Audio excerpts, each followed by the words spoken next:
خۆزگە ئەم قورئانە پیرۆزە، خۆزگە ئەم وتارانی کە ئێمە باسی دەکەین بکرایە بە مەنهەجی پەروەردەیی لە ناو قوتابخانەکانماندا هەر لە بنەڕەتیەوە تا زانکۆ بخوێندرایە.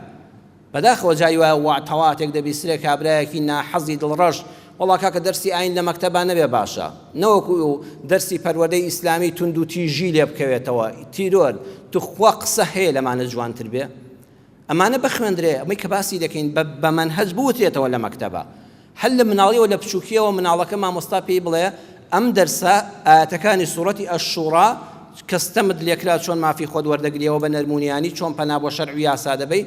ئەگەر مناڵێک وتی مناڵەکە مامۆستا پێی بڵێ ئەگەر ڕۆژە شتەمت لێکراوە بە کردار جێبەجێت کرد شەڕ لەگەڵ هاوڕێکەتانە کرد من نمرەت دەدەمێ. دەرەجەی دەرسی ئاین لەسەر کردارە.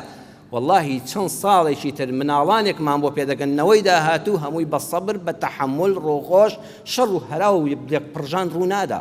ئەبێت لەوێەوە ئێمە پەروەردە دەست پێ بکەینەوە. بۆیە داوا دەکەم لە حکومەتی هەرێمی کوردستان ئەم قورئانە بکاتە مەنهەجی ژیانی خۆمان. ئەبێ ئەم قورئانە ئەم ئاەتە پیرۆزانە بکرێنە سەرچاوەی سەرەکی دەستور لە هەرێمدا. خۆزگە ئەمە بەم شێوازە جوانە نەک گوانەیەکی ئاینی وشک و برنگ جاری وا مامۆستاش خۆشتاقەتی لێ نێو تەلەبەکەش فەقیرە نازانێت چۆنی لەبەرکە هەر لە کۆڵ دەکرێتەوە یان لە دەرسی شەشەمە یان هەر دەرسێشکەی لە ئینگلیزی لە زیاتی دەخوێندرێ. بەخوا ئەمە لە ئینگلیزی و لە بیرکاری و لە فیزیا و کیمیا زەڕوترە، چونکە ئەمە پێت دەڵێت چۆن دەژی چۆن بەریەککەوتە دەبێت لەگەڵ خەڵکە. بەڕێزان ئێستا زمانی لادێ قەدیم نەماوە جەنابەت لەسەر مڵک و ماڵەکەی خۆت ساڵی 2 جار شار و ئاوەدانی بینی، جارێک بۆ ژلکڕین جارێک بۆ شتکڕین، اینجا دوای 4 سارەت چاو پێ نەکەوت پێ. ئێستا هەر یەکێک لە ئێمە لە بەیانی زوو کە لە ماڵ دێتە دەرەوە لە بازاڕە لە زانکۆدا لە مەعهەدا لەسەر شەقامە لە کاسپیتە بەردەوام بەرەو ڕووی خەڵک دەبیتەوە وایان نا بەردەوام لەگەڵ خەڵکە بەرەو ڕوو دەبیتەوە. پێغەمبەری خوا صلی الله علیه و سلم مژدەیەکی گەورەمان دەداتێ دەفەرمێ مدارات الناس صدقة.